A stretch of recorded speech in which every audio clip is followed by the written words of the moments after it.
My wife, who's the smartest person I've ever known, told our daughter, and she has now told our granddaughters, when you start dating a young man, or going out with a young man, or thinking about a young man as someone to be a boyfriend, a fiance, a husband, said, as you're thinking about that and considering that, no matter what your feelings are, you watch the way that man treats his sisters and his mother, because that is the way he will treat you.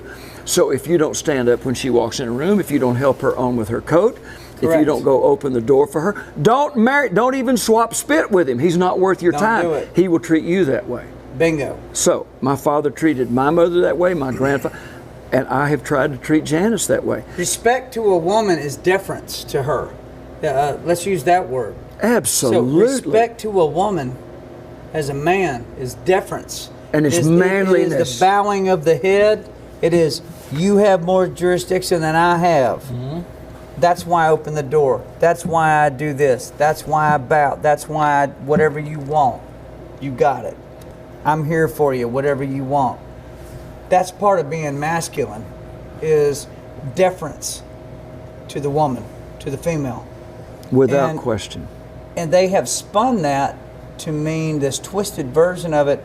If you hold the door, or if you take your hat off at dinner, or you pull the chair out for them, or whatever you do, that you're treating them as if they're unequal to you. Unequal. They're not your equal because they can't do it themselves.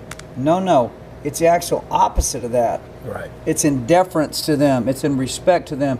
It's in a bowing of the head to females. It's in the bowing of my will to you. You got whatever you want. I'm here to back you up. That's what a man is. That's what masculinity is. It is the ability to overcome your own testosterone and yield to the will of the woman. That's a real man. And let me say this one thing. We think about this.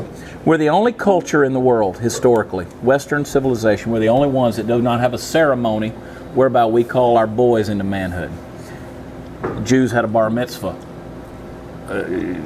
Native Americans had a vision quest, whatever you want to call it. All these things. There was a ceremony where now you're part of the tribe, you're part of the village, you're part of the men. We don't have that. And so what we have, consequentially, is we got a bunch of men who hit 40 years old, and guess what?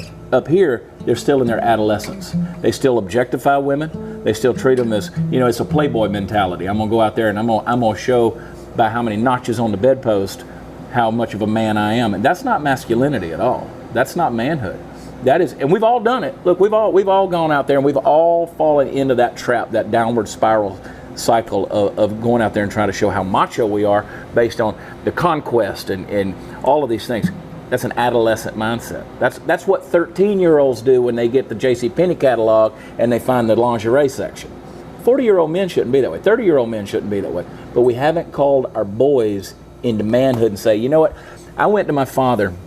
He's a hard man. He was not a man of many words.